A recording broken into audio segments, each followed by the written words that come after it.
Welcome to the deep dive.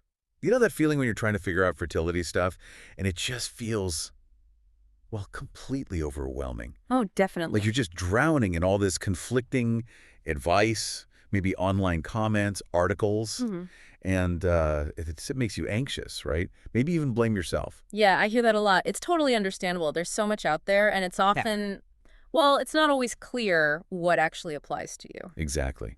And that's why we're doing this today. We've looked at some articles, some stories you shared, touching on these common ideas about fertility. hmm So our mission, really, for this deep dive is to unpack some of those big ones. hmm Look at what the sources actually say, maybe clear the air a bit, give you some breathing room. Yeah, let's take those expectations people have, the common beliefs, and just look at them a bit closer. Offer maybe a clearer view based on the info we have. Okay, great. Let's start with one I think everyone hears. That idea that, you stop birth control and boom, pregnancy, like Yeah. right away. Right. That's a huge expectation. And when it doesn't happen instantly, yeah, people start to worry. Understandably. But what we generally see, and some of the research backs this up, is that your body often needs time. It needs time to sort of re-regulate. Adjust. Exactly, adjust. For some people, sure, ovulation might kick back in pretty quickly, maybe a few weeks. But for others, especially if you've been on hormonal birth control for a long time, it could easily take a couple of months, maybe even a bit longer, for your natural cycle to fully get back on track. And that depends on the type of birth control, too, Right. and just individual body chemistry. Absolutely. Different types, how long you used it, your own metabolism, lots of little things influence that timeline. And it's so important, I think, to hammer this home hmm that adjustment time is normal. It doesn't automatically signal a problem if you're not pregnant in that first month or two. Precisely. Your body's just finding its rhythm again. It's a natural process. So patience is key there, in those first few months maybe. Definitely. Panicking right away often isn't necessary. Okay, let's move to another big one. Hmm. One that causes, I think, a lot of anxiety, the whole age thing. Specifically, the idea that after 35, it's, well, game over for conception, or at least highly unlikely. Yes, the 35 milestone. It casts such a long shadow, doesn't it? And honestly, it generates so much unnecessary fear. Right. Because while, yes, okay, fertility does tend to gradually decline with age, that's biologically true, mainly due to changes in egg quantity and quality for women, it is absolutely not some kind of cliff you fall off. It's not an impossible barrier. Far from it. So many people conceive naturally and have healthy pregnancies in their late 30s, even into their early 40s. Some of the data we looked at even shows those numbers increasing. Yeah, age is a factor for sure, but it's not the only factor. And Yeah. treating it like this absolute cutoff feels, it ignores everything else, doesn't it? Yeah. Like your actual health, your lifestyle. Exactly. And it ignores the huge amount of individual variation. That's what's really key here. And several sources emphasize this. Some people might see changes earlier, some later, regardless of their birthday. Things like ovarian reserve, overall health, they play a massive role. So it's way more nuanced than just you hit 35, things get difficult. Much more nuanced. That simple age number doesn't tell the whole story at all. Okay, here's another one that I think can trip people up, maybe lead to some guilt. Yeah. The assumption that if you're healthy, you eat your veggies, you go to the gym, then getting pregnant should be easy. Like health equals fertility, guaranteed. It seems logical, doesn't it? A healthy body should work well, including the reproductive bits. Right. And look, being healthy is always a good thing. It supports overall well-being. And yeah, it can definitely have a positive influence on fertility. But, and this is a big but, conception is incredibly complex. It's not just about diet and exercise. Not at all. Think about it. You got hormone balance, super delicate, like estrogen, progesterone, regulating the whole cycle. Then there's egg quality, sperm quality, any underlying medical stuff someone might have, past medical history.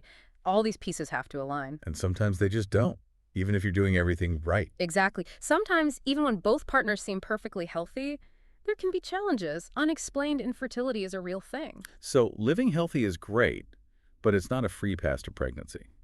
And struggling doesn't mean you failed at being healthy. That's such a crucial point. Please, if you're listening and you're living healthy but facing challenges, don't beat yourself up. Yeah. It doesn't mean you did something wrong or your healthy habits don't count. It just means fertility involves a lot more intricate biology. Okay.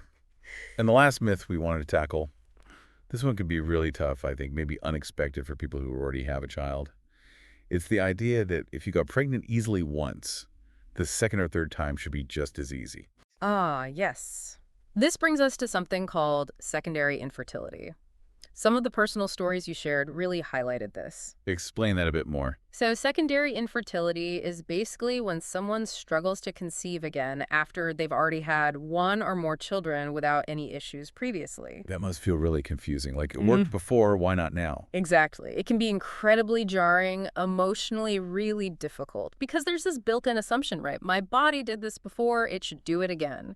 The ability feels proven. Yeah, I can see that. That expectation would be strong. And when that expectation isn't met, it can bring up a whole mix of things: confusion, frustration, deep sadness, maybe even feeling like it's unfair. Mm. So it's vital for anyone going through this to hear. Experiencing secondary infertility is absolutely not your fault. Things can change. You kind of think. Well, age is still a factor, even if you conceived easily before.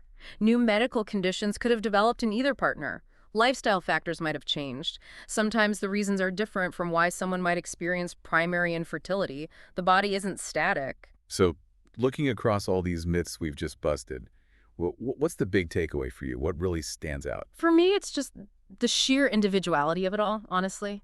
There is no single right way for fertility to happen. Right. No set timeline, no rule book that applies to absolutely everyone. Yeah. What worked for your friend or even what worked for you last time might not be the story this time. It's just different for everyone. And that's okay, right? If your path looks different from what you thought or what you see others doing, it doesn't make it wrong or less valid. Not at all. That comparison trap. Mm. It's so easy to fall into, but it can be really damaging.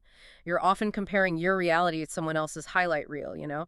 Every single journey is unique. It deserves respect, without judgment. And that kind of brings us to things like the March Health app. Tools like that can be helpful, right? Because they let you focus on your specific experience. Exactly. It's a private space. You can track your cycle, your symptoms, how you're feeling, maybe jot down questions that come up based on what's actually happening in your body, not based on some myth or comparison. Right. It's about understanding your own patterns. Yes. And these tools, they're not meant to add more pressure, like, oh, great, another thing to track perfectly. It's the opposite, really. It's about empowering you, giving you clarity about your own body signals, your rhythms. That self-awareness can be incredibly grounding. So for you listening, if you're feeling weighed down by any of these myths or just the general anxiety around trying to conceive, please, please hear this. You are not behind. No, there's no universal schedule you've fallen off of. And you are not broken if things aren't going the way you expected or the way some myth says they should. And maybe think about this. Reflecting on these myths we talked about, did any of them particularly resonate? Which ones maybe fueled some of your own anxieties? Just recognizing them, seeing them as myths can be a huge step. It helps build that self-compassion we talked about. You're in the middle of your own unique journey. And we're really honored to walk beside you, even just by talking through this stuff. Absolutely. And hopefully gaining this kind of knowledge, getting a clearer understanding of these common beliefs, hopefully that feels like a powerful first step. It lets you navigate things on your own terms, maybe with a bit more confidence and a little less worry.